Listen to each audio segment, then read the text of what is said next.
Merhaba arkadaşlar. Hep Türkçe Dil Bilgisi bölümüne hoş geldiniz. Ben Esra. Ben Yavuz.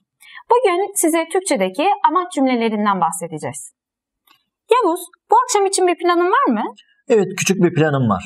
Nasıl bir plan? Bir arkadaşımın doğum günü kutlamasına gideceğim. Umarım güzel bir hediye almışsındır. Henüz vaktim olmadı ama hediye almak için bir alışveriş merkezine gideceğim. Senin zevkine her zaman güvenirim. Bence güzel bir hediye alacaksın. Evet arkadaşlar, Yavuz'un cümlesini inceleyelim. Hediye almak için alışveriş merkezine gideceğim. Evet.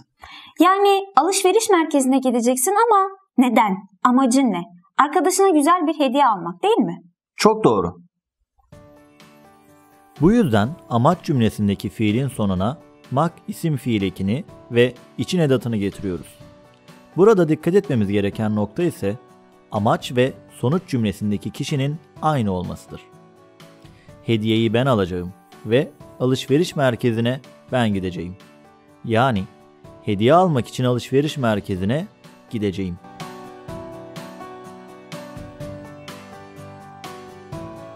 Teşekkürler Yavuz.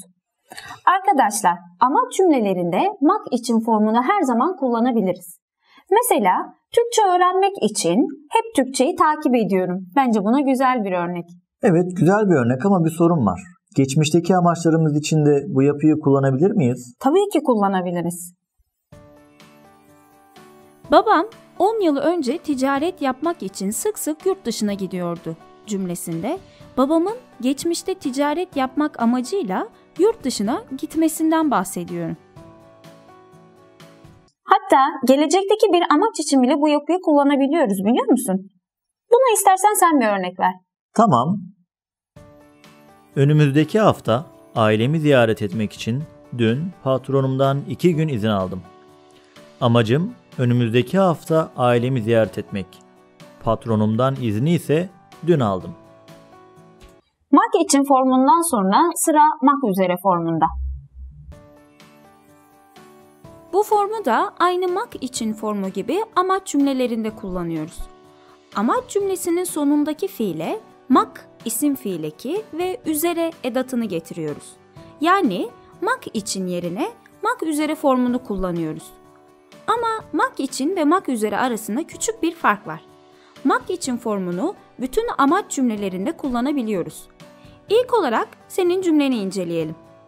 Hediye almak için alışveriş merkezine gideceğim. Alışveriş merkezine gidebilirsin ve hediye alabilirsin. Bu senin elinde. Yapabilirsin.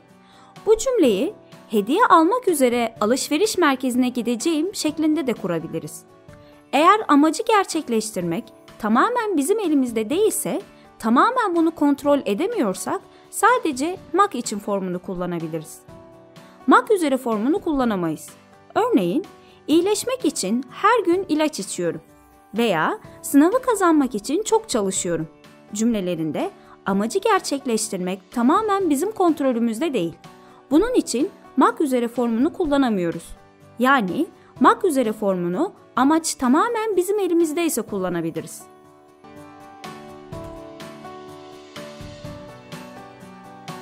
Diyorsun ki iyileşmek için ilaç içiyorum ama iyileşmek benim kontrolümde değil. Ya da sınavı geçmek için ders çalışıyorum ama sınavı geçmem garanti değil. Yani amacın gerçekleşmesi benim kontrolümde değilse ben mak üzere formunu kullanamam. Aynen öyle. Aslında bu tanım daha doğru oldu. Yani senin de dediğin gibi amaç benim elimdeyse, benim kontrolümdeyse hem mak için hem de mak üzere yapısını kullanabiliyorum. Ama amaç sadece benim kontrolümde değilse mak üzere yapısını kullanamıyorum. Mak için yapısını kullanabiliyorum. Anladım. Teşekkür ederim. Peki mak üzere yapısının tek fonksiyonu bu mu sadece? Hayır, bunun yanında bir de yaklaşma fonksiyonu var Esra. Nasıl yani?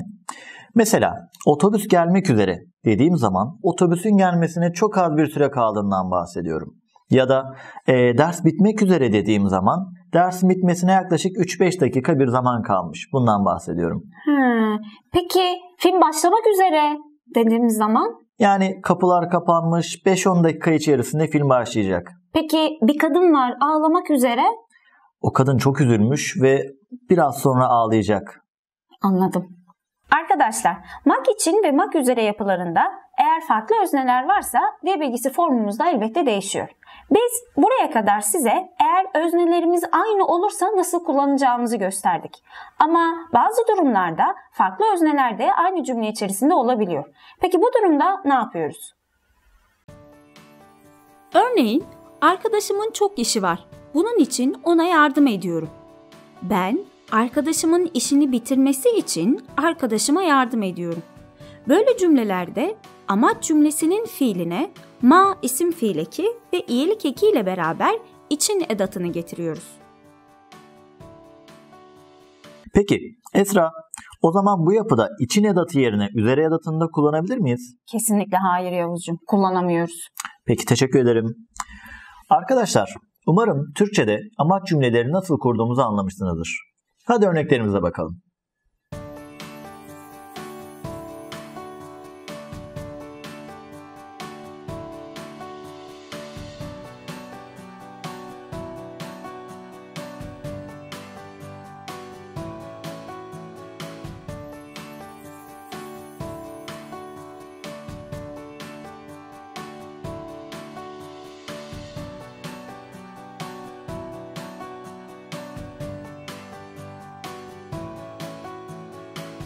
Evet arkadaşlar, bu bölümümüzün de sonuna geldik. Alıştırmalar için heptürkçe.com adresimizi ziyaret edebilirsiniz. Görüşmek üzere. Görüşürüz.